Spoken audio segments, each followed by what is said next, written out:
Je suis venu chercher un niveau de sécurité supplémentaire pour les missions sociales auprès des collaborateurs du cabinet. Et puis je suis aussi venu, à titre personnel, chercher une validation de 15 années de pratique en matière sociale au sein de mon cabinet. Nous, on a acquis notre expérience via la pratique. Là, on a une vraie compétence juridique qui nous est apportée par des intervenants justement qui sont maîtres de leur matière, et ça, c'est très intéressant pour nous. Je dirige également une équipe de 30 collaborateurs en social, donc voilà, ça peut me permettre d'améliorer mon conseil aux clients et développer éventuellement de nouvelles missions. Les experts comptables doivent tout connaître aux yeux de leurs clients, mais malheureusement, c'est rarement le cas. Pour ma part, je n'ai jamais pratiqué de fiche de paye.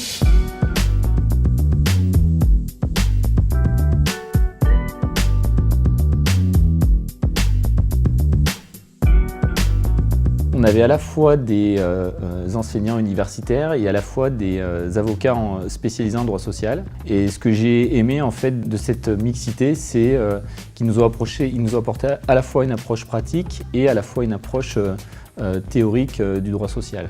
C'est des intervenants de haut niveau qui s'adaptent quand même au public, puisque voilà, on a des formations qui sont assez sur l'échange d'expériences notamment.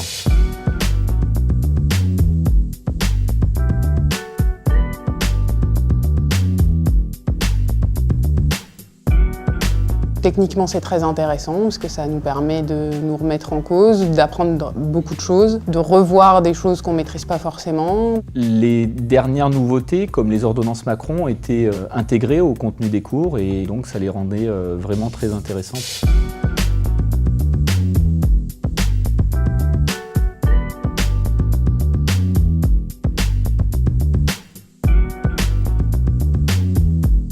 C'est relativement peu de temps finalement, puisque c'est 2 jours par mois et que c'est extrêmement bien organisé puisque ça tient compte des périodes chargées pour les experts comptables. L'emploi du temps, moi, je me convient parfaitement puisque voilà, moi j'exerce sur Bayonne et venant de province, je trouve que le compromis vendredi-samedi permet de ne pas trop manger sur l'emploi du temps classique.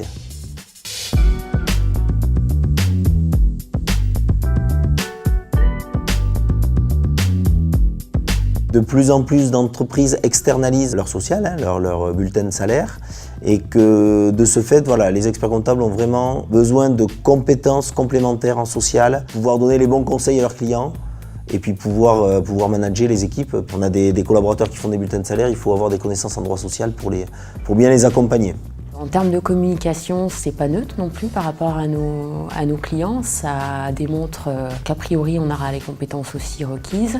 Quand les thèmes sont relativement génériques, je refais les formations à mes collaborateurs du pôle social du cabinet. C'est forcément de la valeur ajoutée. Au final, entre tous les participants, on a créé un véritable réseau et on communique entre nous, même en dehors des sessions. Donc voilà, j'ai trouvé ce que j'étais venu chercher et même un peu plus.